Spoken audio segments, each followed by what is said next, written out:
हो गई है पीर पर्वत सी पिघलनी चाहिए, इस हिमालय से कोई गंगा निकलनी चाहिए। आज यह दीवार पर्दों की तरह हिलने लगी, शर्त थी लेकिन कि ये बुनियाद हिलनी चाहिए। हर सड़क पर, हर गली में, हर नगर, हर गांव में हाथ लहराते हुए हर लाश चलनी चाहिए। सिर्फ हंगामा खड़ा करना मेरा मकसद नहीं, मेरी कोशिश है कि ये सूरत बदलनी चाहिए।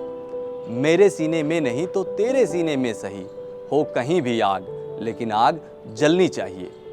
ऐसा कवि जिसने सत्ता के खिलाफ जनता के मन में बन रहे भाव को, उठ रही आवाज को और जनता के क्रोध आक्रोश को एक गजल का रूप दिया।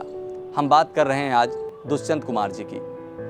नमस्कार, मैं आर्यन मिश्रा और आप देख रहे हैं खूंटा चैनल का हमारा ये विशेष कार्यक्रम किताबों के पन्नों से। दुष्यंत जी का जन्म 1 सितंबर 1993 को उत्तर प्रदेश के बिजनौर जिले के गांव राजपुर नवादा में हुआ था।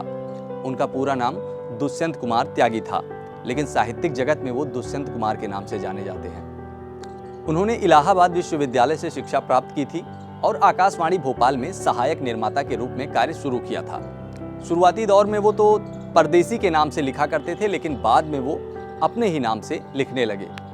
दुष्यंत जी साहित्य की कई विधाओं में लेखन करते थे और इसके साथ ही वो कल्पना ऐसे समाज की करते थे कि जिसमें कोई भी व्यक्ति किसी भी अभाव में ना रहे। लेकिन उन्होंने देखा कि देश में गरीबी है, लोग अभाव में अपना जीवन व्यतीत कर रहे हैं, उन्हें भरपेट खाने को नहीं मिलता है, और इन्हीं सब दुखों को और इन्हीं सब अभावों को उन्होंने अपनी रचनाओं का केंद्र बिंदु बनाया। दुष्यंत जी का पहला कविता संग्रह सूर्य का स्वागत 1957 में आया था।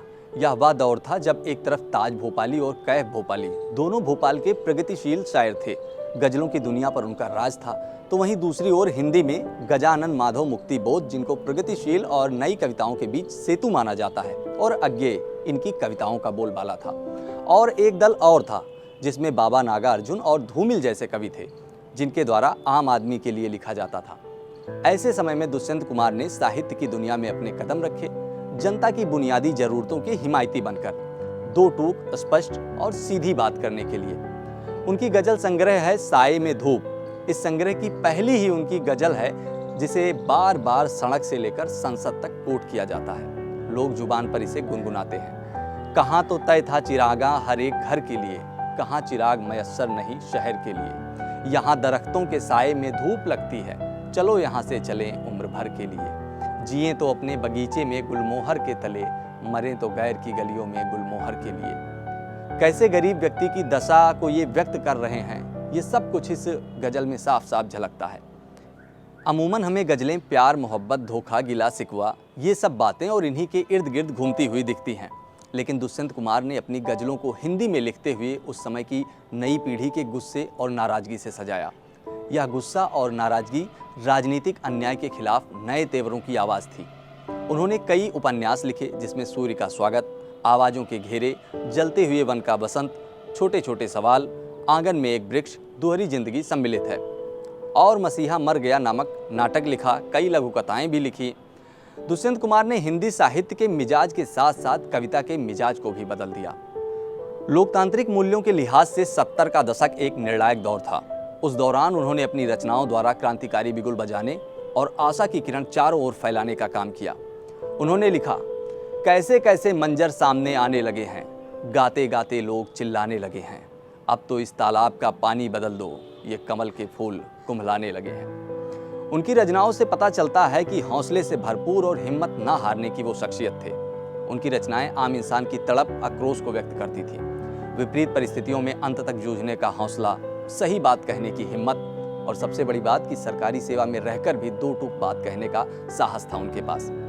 हालांकि ये सरकारी तंत्र का कोपभाजन भी बने, पर यह सरकारी दबाव उनकी कलम न रोक सकी। उनका यही बुलंद इरादा, पक्का हौसला उनकी रचनाओं में भी दिखता है।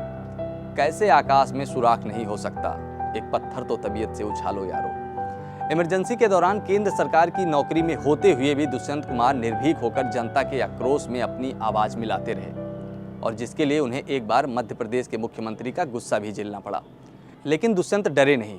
उदाहरण स्वरूप उनका ये शेर देखिए, एक गुड़िया की कई कठपुतलियों में जान है, आज शायर यह तमाशा देखकर हैरान है। कल नुमाइश में मिला था वो चीथड़े पहने हुए, मैंने पूछा नाम तो बोला कि हिंदुस्तान है। एक ऐसा शायर जिससे मौजूदा सरकारें भी डरती थी। क्योंकि वो खुददार था और अपने लेखन के प्रति ईमानदार था।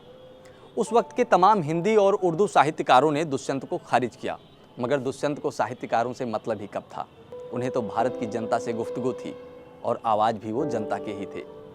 आत्मसम्मान और स्वाभिमान के धनी दुष्यंत जी ताउम्र दिखावे और बनावटीपन से दूर रहे। इंदिरा गांधी सरकार से टकराने वाले उस वक्त के सबसे बड़े नेता जयप्रकाश नारायण के लिए दुष्यंत जी ने लिखा, एक बूढ़ा आदमी है मुल्क में, या यूं कहो इस अंधेरी कोठरी में एक रोशनदान है। दुष्यंत जी की रचनाएं जितनी उनके वक्त में सच को बयां करती थीं, उतनी ही ये आज भी हर उस सरकारी रवैये पर फिट बैठती हैं जहां पर जनता की अनदेखी होती है। ये सारा जिस्म झुककर बोझ से दोहरा हुआ होगा, मैं सजदे में नहीं था, आपको धोखा हुआ होगा। यहाँ तक आते आते सूख जाती हैं कई नदियाँ, मुझे मालूम है पानी कहाँ ठहरा हुआ होगा। गजब ये है कि अपनी मौत की आहट नहीं सुनते, वो सब के सब परेशान हैं, वहाँ पर क्या हुआ होगा। तुम्हारे शहर में ये शोर सुन सुनकर तो लगता है कि इंसानों के जंगल में कोई हाँका हुआ होगा।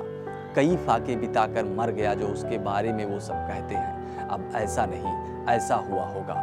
यहाँ तो सिर्फ गूंगे और बहरे लोग बसते हैं, खुदा जाने वहाँ पर किस तरह जलसा हुआ होगा। चलो अब यादगारों की अंधेरी कोठरी खोलें, कम से कम एक वो चेहरा तो पहचाना हुआ होगा। दुष्यंत कुमार की गज़लों में हिंदी साहित्य में पाठकों के बीच जो लोकप्रियता बनाई है, वो हर किसी के लिए आसान नहीं है। उनकी गज़ल पुस्तिका ने बहुत सारे युवाओं को सत्ता के खिलाफ खड़ा किया है और आज भी उनके तमाम रचनाएं जनता में जोश भरने का काम करती हैं। दुष्यंत कुमार के अंदर जो पीड़ा थी, संवेदनशीलता थी, व्यवस्था के प्रति जो आक्रोश था, वो उनकी गज़लों में भी साफ जाहिर होता है। हम सब जानते हैं कि विधायक और सांसद केवल 5 वर्ष के लिए जनप्रतिनिधि होते हैं, लेकिन एक लेखक, एक कवि आजीवन जनप्रतिनिधि होता है। उसी कवि लेखक को जमाने तक याद रखा जाता है जो जनता की आवाज़ को, उनकी पीड़ा को एक स्वर प्रदान करता है। और इस कसौटी पर दुष्यंत कुमार जी 100% खरे उतरते हैं। दुष्यंत अपने संकल्प के प्रति समर्पित रहने वाले तथा मकसद को पूरा करने के लिए लगातार प्रयत्न करते रहने में विश्वास रखते हैं। उन्होंने हिंदी उर्दू की सीमाओं को तोड़कर आम आदमी की बोलचाल की मिश्रित भाषा में कविता की।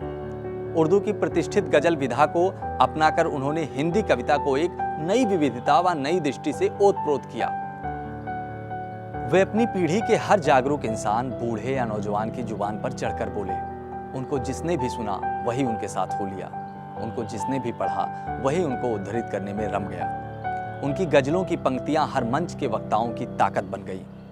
दुष्यंत कुमार ने बहुत कम समय में वह लोकप्रियता प्राप्त कर ली थी जो हर किसी को आसानी से नहीं मिलती। 30 दिसंबर 1975 को उनका निधन हो गया और महज 42 वर्ष की अवस्था में हिंदी गज़ल का एक नक्षत्र हमेशा के लिए अस्त हो गया। हिंदी साहित्य के जगत में उनकी कमी को कभी पूरा नहीं किया जा सकता है।